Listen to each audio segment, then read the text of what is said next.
The Denver Nuggets let go of their head coach just a month ago. Their bench has been a concern all season, and after losing Game 2 by 43 points, things weren't looking good. On the other side, you got the Oklahoma City Thunder, a young, deep, and talented team that had one of the best regular seasons in NBA history. Shai Gilgeous-Alexander is up for MVP, Jalen Williams is quickly becoming a star, and they've looked dominant. But then came Game 3.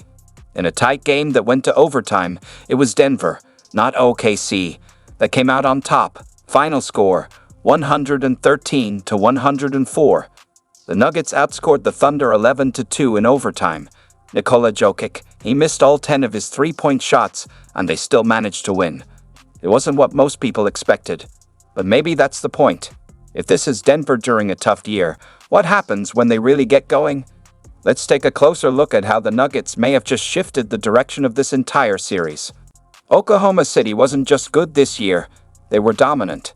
They finished first in the West with 68 wins and ranked in the top 5 for both offense and defense. They didn't just beat teams, they broke them down piece by piece. Shai Gilgeous-Alexander led the league in scoring and was a real MVP contender. Jalen Williams took a big step forward, and Chet Holmgren was blocking everything that came near the rim. Most importantly, they played as a unit. Smooth ball movement, tough defense, and all kinds of versatility. So when they crushed Denver by 43 points in Game 2, the message was loud and clear. This series might be over. Meanwhile, Denver looked lost. Just weeks earlier, they had fired head coach Michael Malone. Jokic was still doing his part, but the bench looked weak. The role players were hot and cold, and Michael Porter Jr. wasn't showing up. After that Game 2 blowout, the big question wasn't, can Denver win this series? It was, will they even compete in Game 3?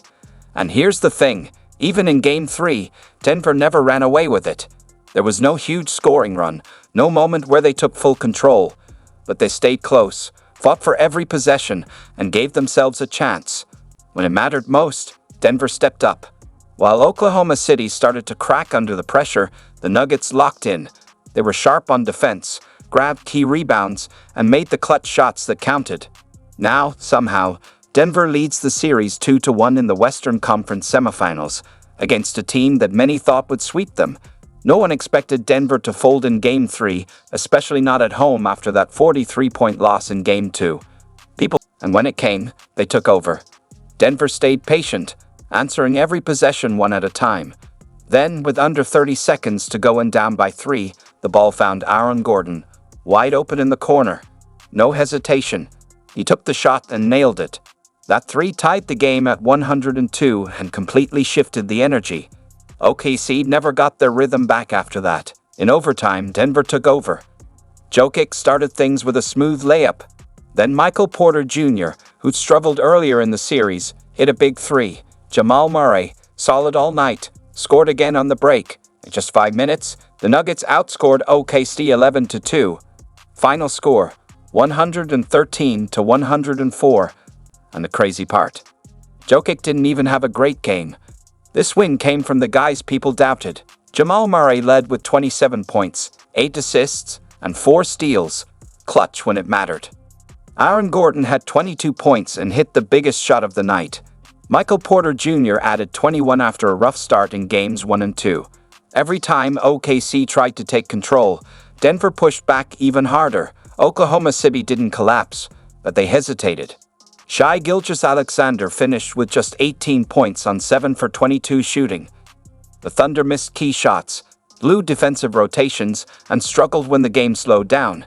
Game 3 made one thing clear. There's a big difference between being talented and being playoff ready. Denver looked like the team that's been here before, because they have. OKC is still figuring out what it takes to win at this level, and after 3 games, that learning curve matters more than any stat sheet. Denver didn't just survive Game 3, they reminded everyone who they are. Coming into the series, no one was questioning Nikola Jokic. He's a triple-double machine and the toughest big man to guard in the league. The real concern was everything around him. What happens when teams focus all their energy on Jokic? What happens when he's not hitting shots, like in Game 3? That's when you need the rest of the team to show up. And they did. Michael Porter Jr. was a different player in Game 3. After struggling through the first 2 games and dealing with a sore shoulder, he bounced back with 21 points, including 5 three-pointers on just 8 attempts. He played smart, didn't force anything, and hit shots that kept Denver in the game early, then nailed a big one in overtime to help seal it. And Aaron Gordon.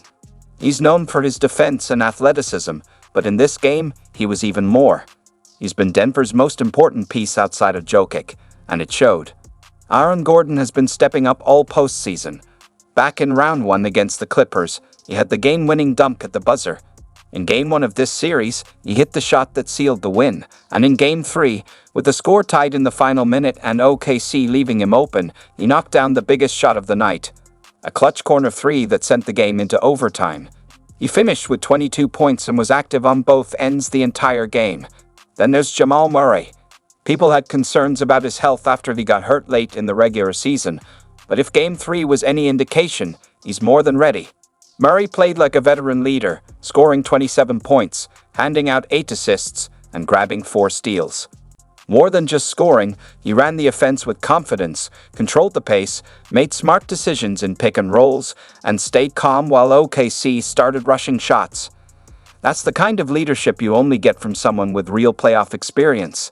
But it wasn't just the stars doing the work. Christian Braun came off the bench and made tough, gritty plays. He blocked shots, chased down rebounds, and brought the kind of energy that doesn't always show up on the stat sheet, but matters a lot in tight games. Denver didn't let OKC's wings get into rhythm. Peyton Watson came off the bench with size and energy, and even Deandre Jordan gave solid minutes, helping keep the ball moving. Just a month ago, people were saying the Nuggets didn't have enough depth, that outside of Jokic and Murray, no one else could step up. But Game 3 told a different story. The role players didn't just help, they were the reason Denver won. And if that continues, this Nuggets team, with depth, balance, and poise, will be a serious problem for anyone in the West. Talent is what gets you to the playoffs. Experience is what gets you through them. Game 3 made that clear. The Thunder have had an amazing season. 68 wins, top 5 in offense and defense, loaded with young talent and confidence. But when the game slowed down in crunch time and every possession mattered more, they didn't look ready. It wasn't that they took terrible shots. They just rushed them. You could see the hesitation in their defense and the frustration in their body language. Ska went just 7 for 22 from the field. Chet Holmgren had only 2 points in overtime. That's not a knock on their ability. It's what happens when a veteran team takes you out of your comfort zone. Denver didn't panic. They didn't force things. They stayed composed. That's what experience brings. You don't need to blow a team out. You just need to hang in long enough to take your shot. And Denver did exactly that. This is where Denver shines. Jamal Murray sets the tempo.